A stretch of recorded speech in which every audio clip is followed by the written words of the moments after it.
Bah, écoutez, concernant les actualités, alors franchement, il y en a beaucoup. Ça bouge Ouais. énormément en ce moment sur tous les continents. J'ai essayé d'en dresser plusieurs. Encore une fois, n'hésitez pas, si vous avez vu passer quelque chose qui vous intéresse, on pourra y revenir, c'est le but. Récemment, il y a 2 semaines, une dizaine de jours, on va commencer par Istanbul. L'arrestation du maire et de l'ensemble de son Oui. parti et de son équipe. Son nom, c'est Ekrem İmamoğlu, personne très importante parce qu'en fait, il est considéré comme le principal adversaire du président turc, Erdogan.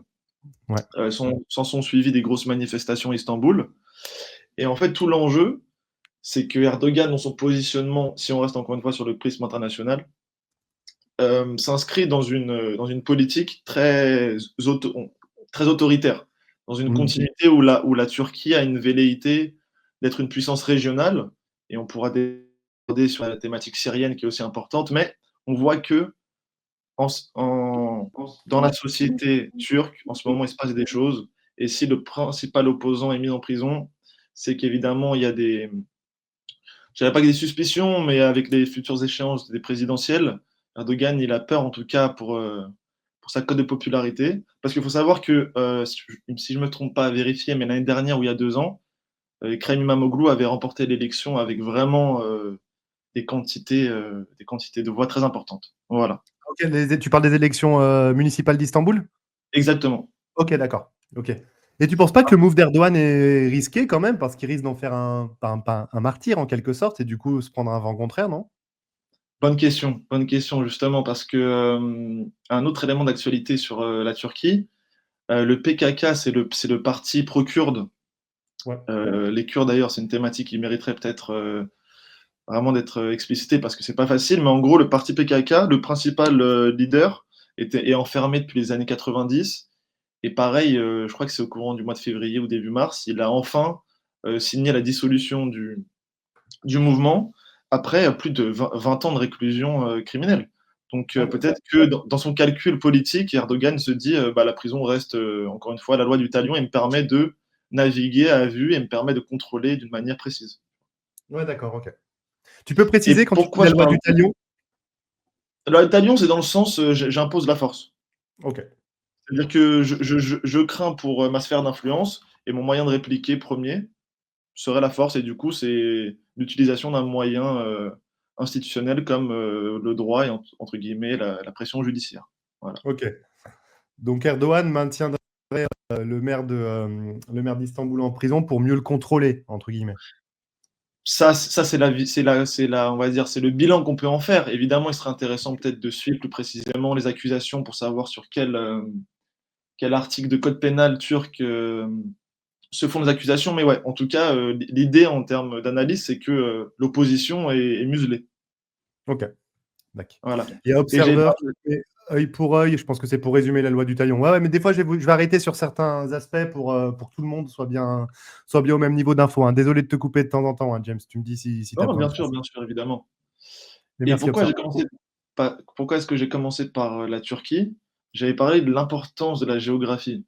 Actuellement, si on prend le conflit russo-ukrainien et juste le positionnement de la mer Noire, en fait, l'accès à la mer Noire se fait principalement via les 2 détroits contrôlés par la Turquie.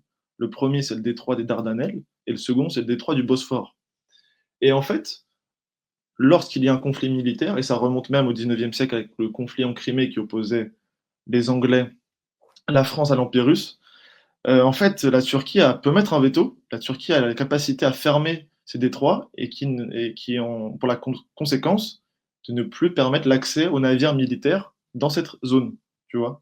OK. Donc celui qui contrôle, je parle pas forcément du territoire national, mais d'Istanbul qui est quand même un estuaire important en termes de mouvance géographique et fluviale, c'est quand même à noter, donc à suivre. OK. Ensuite, évidemment que c'est compliqué de passer à côté de toutes les déclarations de Trump, concernant le Moyen-Orient, en particulier du Yémen. Et le Yémen, en fait, c'est un exemple du conflit géopolitique par excellence, parce qu'il faut recourir à la géographie et d'où l'idée peut-être dans les formats futurs d'avoir une carte pour vous Et bah, je montrer ce peux qui je peux je peux soit tu veux partager ton écran, si tu le sens, soit je peux essayer de mettre une carte. voilà, si tu peux essayer d'en mettre une, ça peut être intéressant effectivement. Alors attends, je vais essayer. Hop. Désolé, hein, c'est la première édition, donc on affinera tout ça. Hop. Alors, attends. Je vais aller sur. Je vais faire Google Maps, hein. Yes. Tu as peut-être des sites en particulier ou je sais pas où il y a des cartes un peu plus. Google Maps, c'est plutôt pas mal. Ok. Alors, tac. Hop. Alors, une seconde. Je setup tout ça. Désolé tout le monde. Hop. Tac.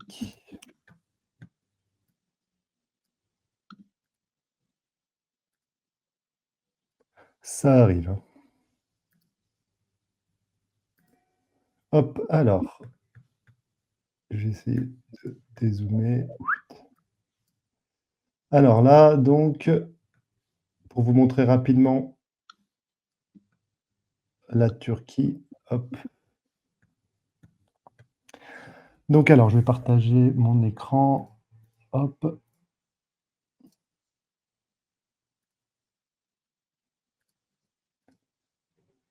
Tac. Est-ce que vous voyez bien là? En théorie, c'est bon. Vito qui nous dit super intéressant, donc cool. T'as les petits encouragements, James Harrison. Tu vas voir, on a une bonne commu, mais de toute façon, t'en faisais partie. Eh Donc, oui. Salut Vito. yes, et c'est vrai qu'avec une carte, ce serait plus clair. Eh ben, je vais essayer de gérer cet aspect carte. Hop, la carte est à l'envers. Qu'est-ce qu'il me raconte, ce Van Halen? Donc, tac. Donc, tu parlais de. Après, on va peut-être passer directement sur le Yémen à la rigueur. Ouais, mais en tout cas, c'est bien d'avoir du coup la mer Noire parce que quand même, c'est juste histoire d'avoir la vision. Ouais. Du coup, mer intérieure, et tout l'enjeu, on y reviendra par la suite. Un des enjeux de la Russie sur l'annexion de la Crimée en 2014 et la continuité de ce conflit, c'est justement d'avoir accès aux mers chaudes. Ce qu'on appelle les mers chaudes, c'est l'accès aux mers Méditerranée, à la mer Méditerranée et à la mer Noire, pour pouvoir ensuite évidemment écouler toutes les exportations d'hydrocarbures, de céréales, matières premières tout simplement. Mais donc on voit comment sortir de cette mer Noire. Et du coup, là, tu l'as sous les yeux, c'est via Istanbul et via les détroits. Ouais, ok. Tu vois l'importance de la géographie, encore une fois. C'est-à-dire que tu as Ouais, bien beau sûr. être, on va dire, le prince de la mer Noire, si tu n'as pas la capacité de sortir de cette zone, bah, t'es très restreint. Ah ouais, bah tu peux y sortir que par Istanbul, en fait. Et ouais, et ouais. Là, via ce. Hop.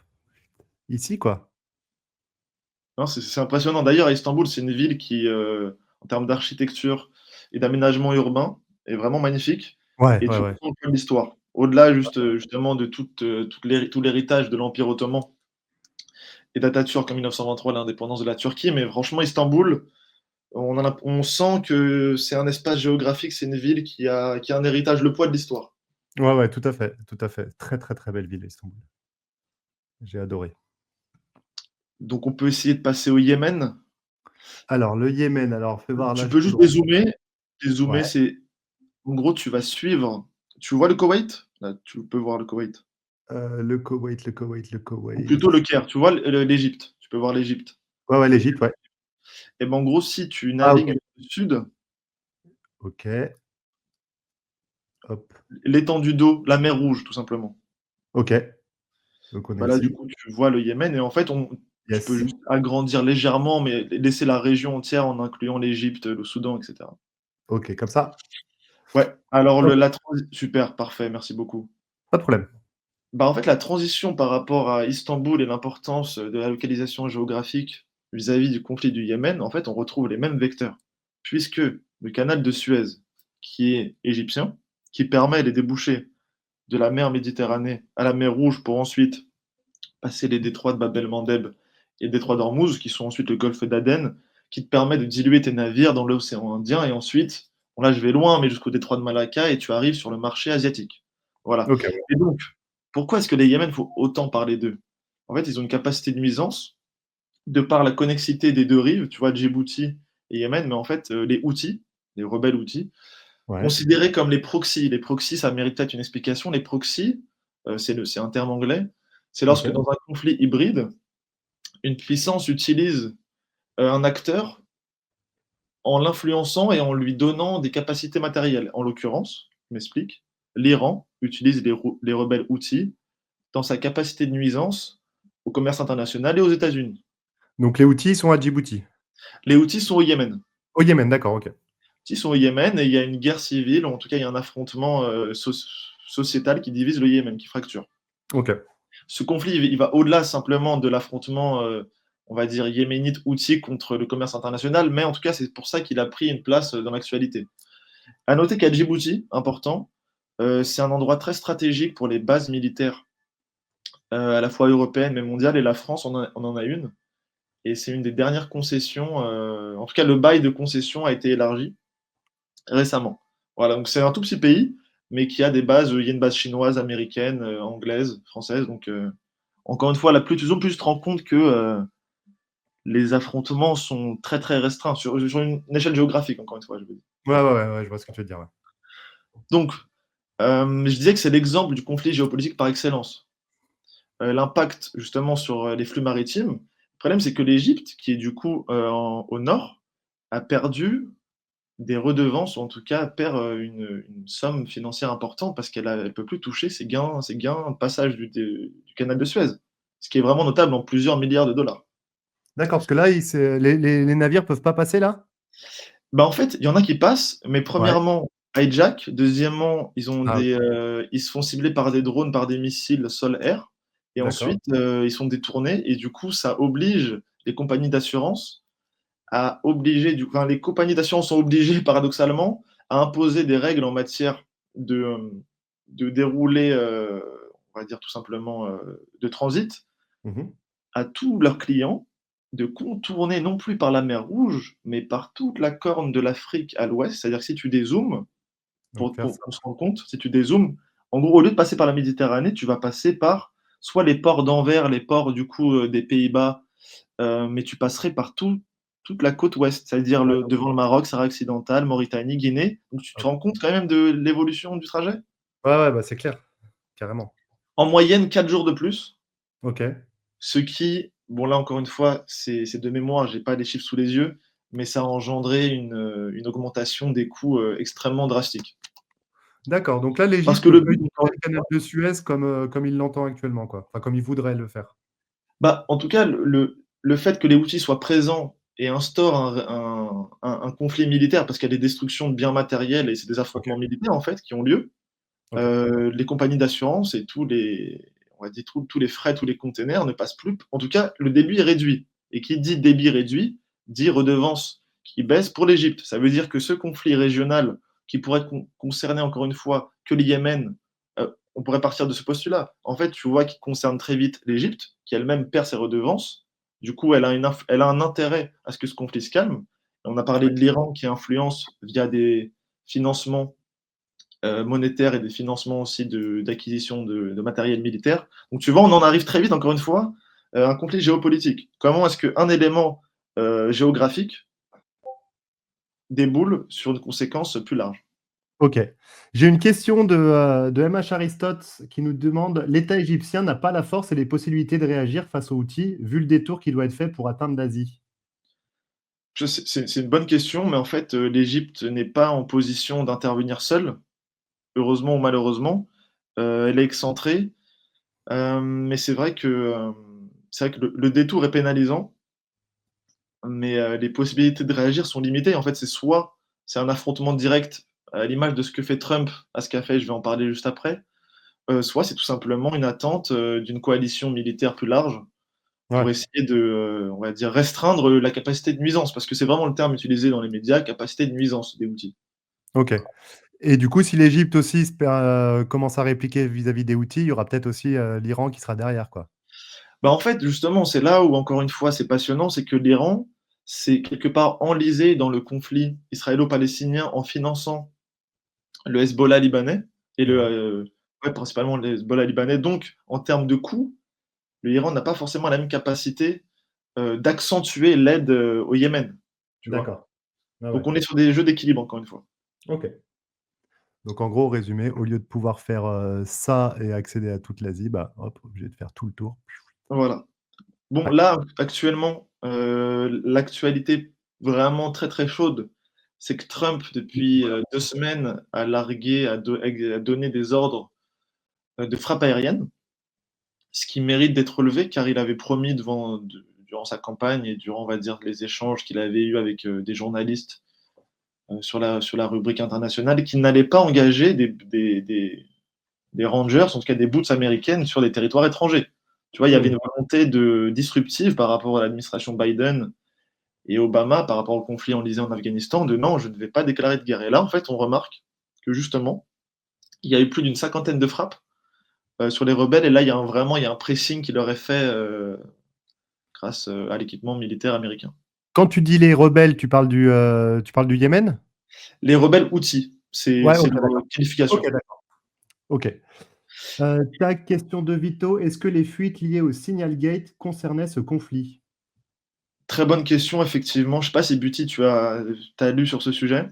Non, non, le Signalgate, j'ai vu passer, mais pour être honnête, j'aimerais bien un petit topo de ta part là-dessus. Alors, Signalgate, c'est fou. En fait, ça part tout simplement d'une notification que reçoit, je crois, le rédacteur en chef d'un des magazines, journaux en tout cas les plus importants aux États-Unis, qui se fait OK. ajouter dans un groupe Signal, et il se rend compte qu'il est dans le même groupe que le vice-président américain J.D. Vance et d'autres, on va dire, dignitaires militaires américains, OK. et qui sont en train de parler, d'envoyer, en tout cas de procéder à des frappes militaires au Yémen, tout en, je rebondis sur autre chose, mais tout en parlant du fait que l'Europe est alimentée que grâce au financement américain et qui se plaignent. Il y a tout un lexique qui a choqué la société américaine et occidentale, de OK. par la vulgarité et la simplicité tout simplement déjà de parler de sujets militaires sur une application cryptée, mais qui ne correspond pas au code habituel. Ah ouais, d'accord. Ouais, ils étaient en mode free speech, quoi. En fait, ouais, c'est ça, ce qui leur a été reproché, c'est d'utiliser des emojis et de parler de manière très simple, alors que leur frappe avait des conséquences très précises sur des vies. OK. Et comment il Voilà. a été ajouté à ce groupe? C'est une erreur? C'est une erreur, Oh, et c'est que l'erreur, en fait, ils s'en ont rendu compte très tard, et je crois même que c'est suite à la divulgation, en tout cas l'annonce, sur les réseaux sociaux ou via le site officiel du journal que, ils ont compris, quelque chose n'allait pas, OK, putain, dis donc. et il me semble que ce journaliste, on retrouvera le nom, n'a pas tout divulgué parce que je pense qu'aussi il doit se poser des questions concernant la divulgation de secrets d'État, Ah bah ouais. des forces nationales, donc c'est pas facile. Voilà. Mmh. OK. Hem, Intéressant encore une fois, Trump avait annoncé un ultimatum de 2 mois concernant l'Iran sur l'accord du nucléaire. Accord du nucléaire sur lequel les États-Unis s'étaient retirés car, l'Iran en tout cas a développé depuis, plusieurs décennies, un uranium de plus en plus Enrichi. exactement, un uranium de plus en plus enrichi, et l'idée de Trump, c'est de vraiment parvenir à un accord pour essayer de brider ou en tout cas d'entraver le plus possible, l'accès à l'arme nucléaire, comme on entend, aux puissances occidentales, tu vois? Ouais, ouais. Dernières informations côté militaire parce qu'elles ont un sens. J'ai vu que Casper d'ailleurs l'avait mentionné, l'avait retweeté, c'est intéressant. Les Dis-moi, avions dis-moi. B-2, les Ouais. avions B-2 Spirit sont arrivés sur une base, de Diego Carlos. Alors je ne sais pas si tu vas réussir à la trouver parce que c'est très petit sur la carte, c'est dans l'océan Indien. Alors Diego Carlos. Diego Garcia, pardon, Ah, Diego Diego Garcia. Carlos. Diego Carlos, c'est le footballeur. Voilà, c'est mes références qui ressortent. Hop!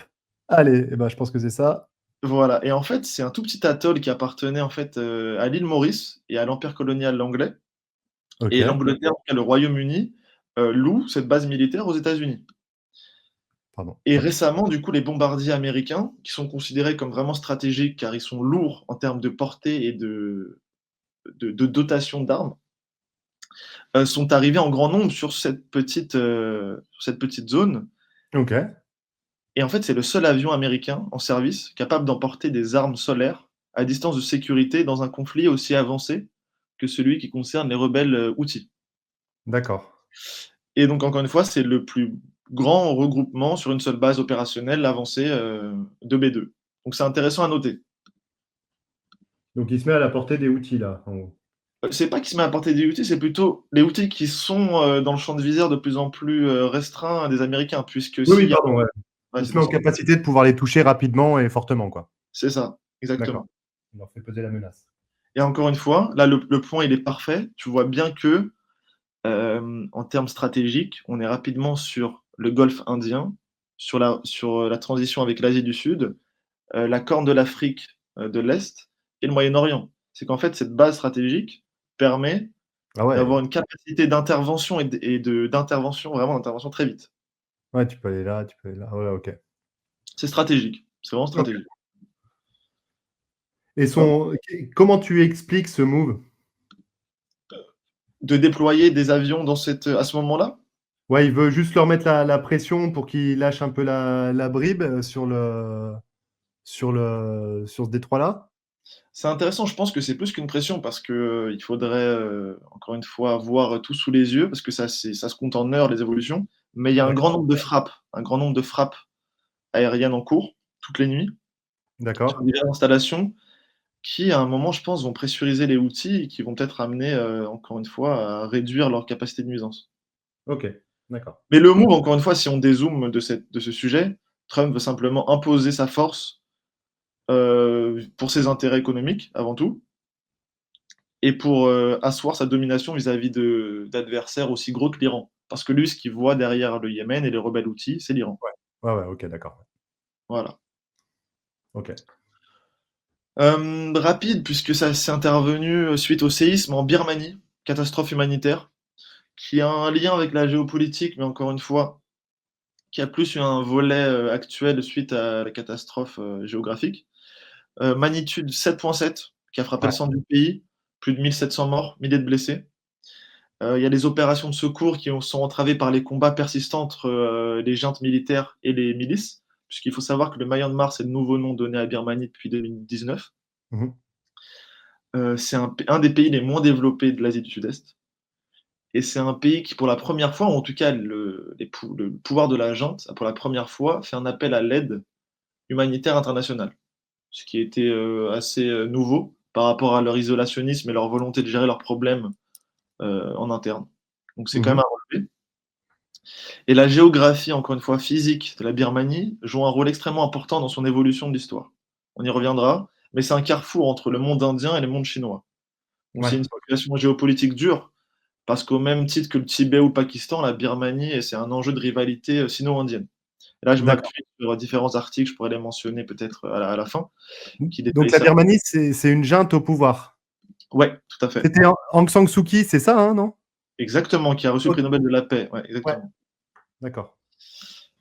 Donc encore une fois, on en arrive rapidement au volet asiatique sur une catastrophe naturelle qui de base, juste est un élément factuel et en fait on se rend compte que le pouvoir a une capacité restreinte, pour répondre aux enjeux de développement humanitaire à court terme et qui, nécessite une aide, extérieure internationale.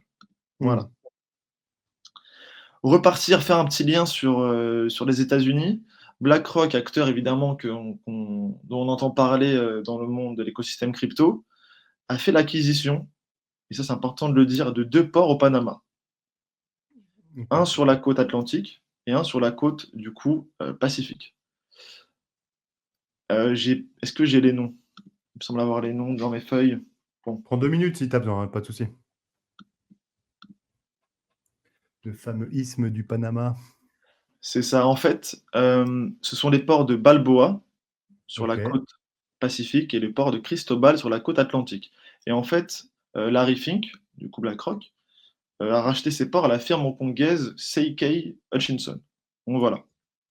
Et on se Donc il rappelle a que ça, racheté aux Chinois. ouais, hongkongais chinois, ouais. Hongkongais.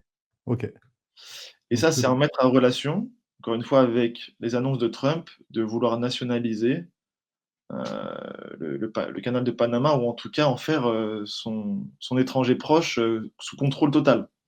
Ah, donc BlackRock a acheté là et là, grosso modo. Alors, je ne sais pas si le port précisément racheté par BlackRock sur la côte atlantique est celui en face, mais en tout cas, ils ont racheté 2 ports importants. Comment il s'appelle le port côté Atlantique? Le port côté atlantique, je crois que c'est Cristobal. Il est sur une Ok. petite île un peu plus loin, je crois. Cristobal. Cristobal. Mince, Crostobal. Hop. Port de Cristobal. Ah non, il le met en Floride. Si je mets juste Cristobal. Ah ok, Panama. Ah, voilà, hop. Ah Ah bah OK, voilà. d'accord. Bah, donc parfait. Il a vraiment acheté les côtés, quoi. Ah là, c'est le Monopoly. Ouais, voilà, donc il a acheté là et là. Ok, ouais, super intéressant. Et oui, parce que ça donne une image de BlackRock aussi différente, qui s'inscrit parfaitement avec les velléités, on va dire, d'expansion américaine. Ouais, ouais. Voilà. En Asie centrale, rapidement, en fait, il y a eu un moment décisif pour la région, concernant un conflit latent qui datait de la fin de l'Union soviétique. C'est pour le Tadjikistan et le Kirghizistan. Les 2 États ont signé un traité historique sur la délimitation de leurs frontières communes, pour près de 1000 kilomètres.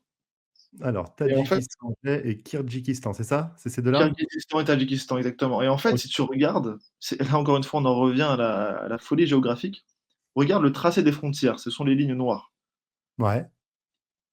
Il n'y a rien d'évident dans la capacité à se déplacer dans une telle zone d'altitude en montagne, qui ensuite engendre des questions sur la gestion de l'eau, sur la question des migrations de population, et à savoir qu'avant c'était l'Union soviétique, qui a elle-même imposé ce tracé pour pouvoir mieux asseoir sa domination sur les différentes ethnies et sur les républiques qu'elle avait.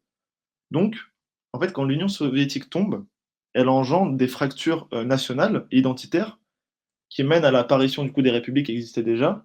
Mais tu te retrouves avec, par exemple, un petit village au Kirghizistan de l'autre côté de la frontière, mais qui tous les jours avait pour son besoin, d'approvisionnement en eau de traverser la frontière au Tadjikistan. Mais de Ok. part du coup des affrontements encore une fois militaires, il y avait tout un déplacement de population forcé qui engendrait une instabilité et à savoir que cette zone, du coup, tu vois l'Afghanistan qui est juste au sud, Ouais. elle est assujettie à des problèmes sécuritaires importants. Voilà. Oui. Ok, J'ai oui. préparé pas mal de choses sur l'Asie centrale à venir, donc ça pourrait être vraiment intéressant parce que surtout c'est une thématique qui est peu abordée et peu connue en Europe. Ouais, ouais. Donc Donc là, ça peut être ils ont signé un accord de quoi? un accord de paix concernant, le tracé de leurs frontières. Ok, donc ils peuvent passer en gros sans trop de problèmes d'un côté comme de l'autre. Disons qu'en tout cas, il y a l'utilisation du droit pour apaiser les tensions et maintenant il y a un cadre clair. Ok, Ce d'accord. qui est important de le dire, encore une fois, il est important de le préciser, c'est que dans un contexte international, l'utilisation de la norme de droit est un moyen, de standardisation et d'apaisement des conflits, Ouais, encore une fois. bien sûr. Mais soumis à la volonté des États et là on en revient au réalisme, mais vous voyez du coup à quel point tout est ambigu et étriqué.